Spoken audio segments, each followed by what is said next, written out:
Bonjour! Aujourd'hui, on va jouer avec des mots que tu écris souvent.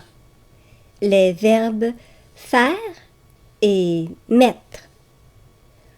On va s'amuser ensemble à découvrir des mots qui sont composés ou qui sont dérivés des verbes faire et mettre. Comme lorsque tu joues à trouver un petit mot dans un grand mot. On va commencer le jeu avec le verbe faire. Replace les lettres en ordre pour deviner le mot que j'ai écrit au tableau et au son de la cloche, tu arrêteras sur l'image pour trouver le mot. Quand tu l'auras trouvé, lève la main pour dire le mot à ton enseignant. Tu as trouvé le mot affaire. Maintenant, voici un mot un peu plus difficile. Au son de la cloche, tu arrêteras sur l'image pour trouver le mot. Tu as trouvé le mot parfaire. Voici un autre mot. Arrête sur l'image. Tu as trouvé le mot défaire.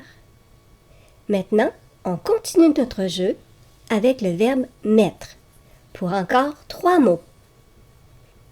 Essaie de deviner le mot et arrête sur l'image.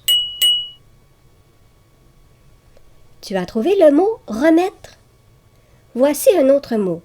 Arrête sur l'image. Tu as trouvé le mot permettre.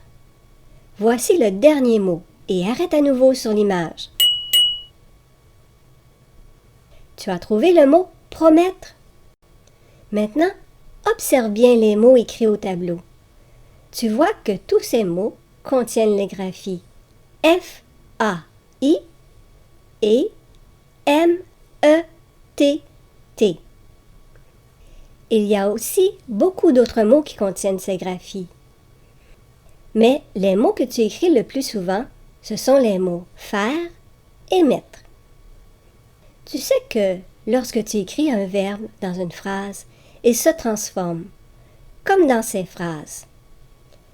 Je fais un jeu de marelle.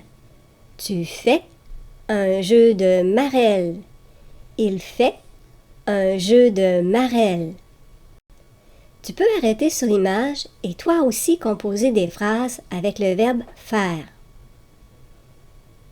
Lorsque tu écriras une phrase qui contient le verbe faire, si tu hésites sur la graphie du son « est », il te suffira de te rappeler du verbe faire pour te rappeler de l'orthographe de ces mots. Je fais, tu fais, il fait. Cette semaine, lorsque tu trouveras d'autres mots qui sont composés ou qui sont dérivés des verbes faire et mettre, tu pourras les ajouter dans ton cahier à la page 62.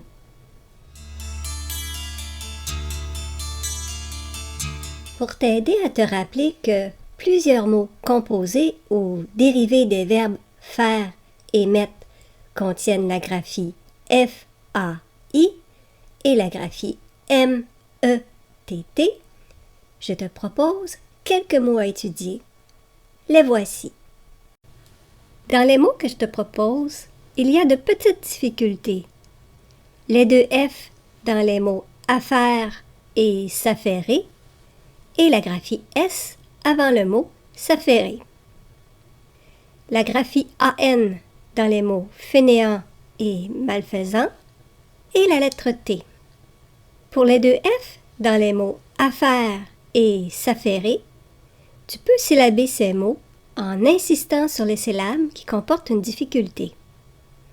Lis avec moi le mot affaire en exagérant la prononciation. Faire. Encore une fois, faire. Pour le mot s'affairer, comme dans cette phrase, il doit s'affairer à la cuisine. Tu sais que le S' remplace le pronom se. Pour choisir la bonne graphie du phonème se, je me dis que la forme de la lettre S a un tracé qui se dirige vers l'intérieur d'elle-même. Ça me fait penser au sens de cette phrase. C'est il, lui-même, qui s'affaire à la cuisine. Il doit s'affairer à la cuisine. Je pourrais aussi dire « Je dois m'affairer à la cuisine ». Tu dois t'affairer à la cuisine. Pour la graphité, dans les mots fainéant et malfaisant, tu sais que lorsqu'on ajoute un « e » en fin de mot, on entend la consonne qui est placée avant.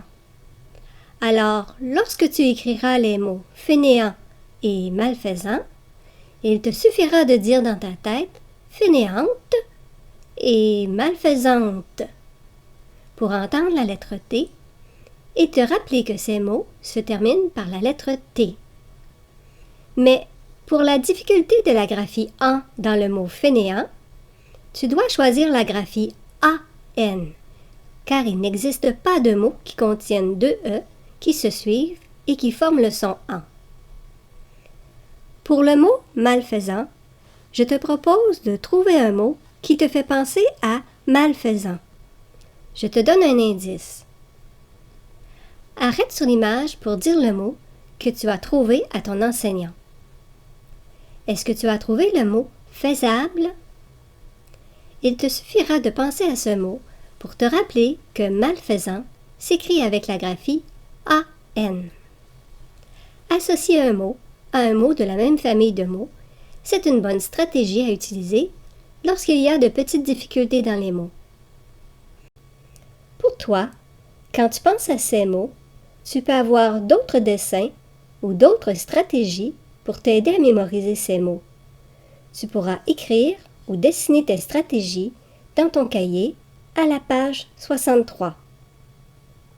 Dans les mots que je te propose, il y a des règles que tu connais déjà. Observe bien ces mots.